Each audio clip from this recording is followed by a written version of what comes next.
Independent business owner.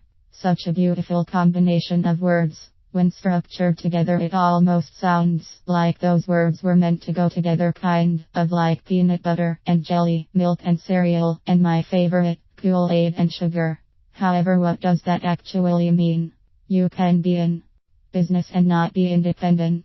You can be independent and not own a business. In fact, these are true questions. However, let us break down the vernacular to see if we can further understand the enigma known as the independent business owner.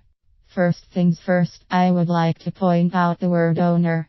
If I am not mistaken, an owner is defined as a person who owns, a possessor, or a proprietor. That is intriguing. If I were a betting man, I would say an owner controls the entity.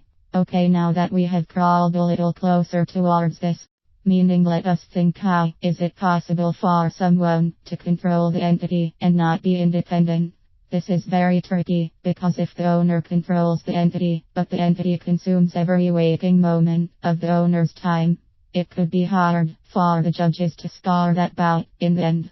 If I were a field analyst for that matchup, I would have to go with the entity, because it will not get physically or mentally exhausted, and it would have a psychological advantage, seeing as though this owner cannot use any of his or her focus anywhere other than applying it to the entity. If the owner is fighting an uphill battle, that could become a not so independent existence for this said owner.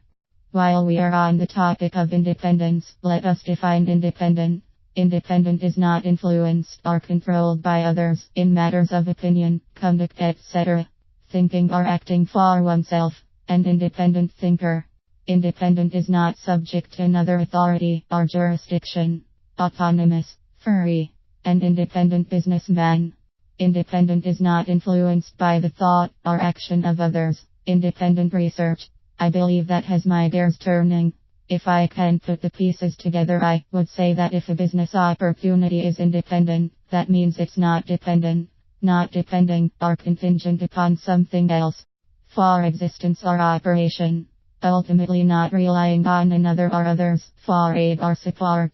Even though the world of business needs many components, dependence can lead to stagnation, and stagnation has no place in entrepreneurship.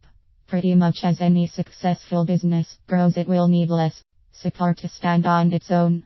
Whether you are a current independent business owner or looking to make the first step into becoming one, just remember the primary goal should be breaking free from the stagnant trap that has its grip locked tight on the vast majority of society.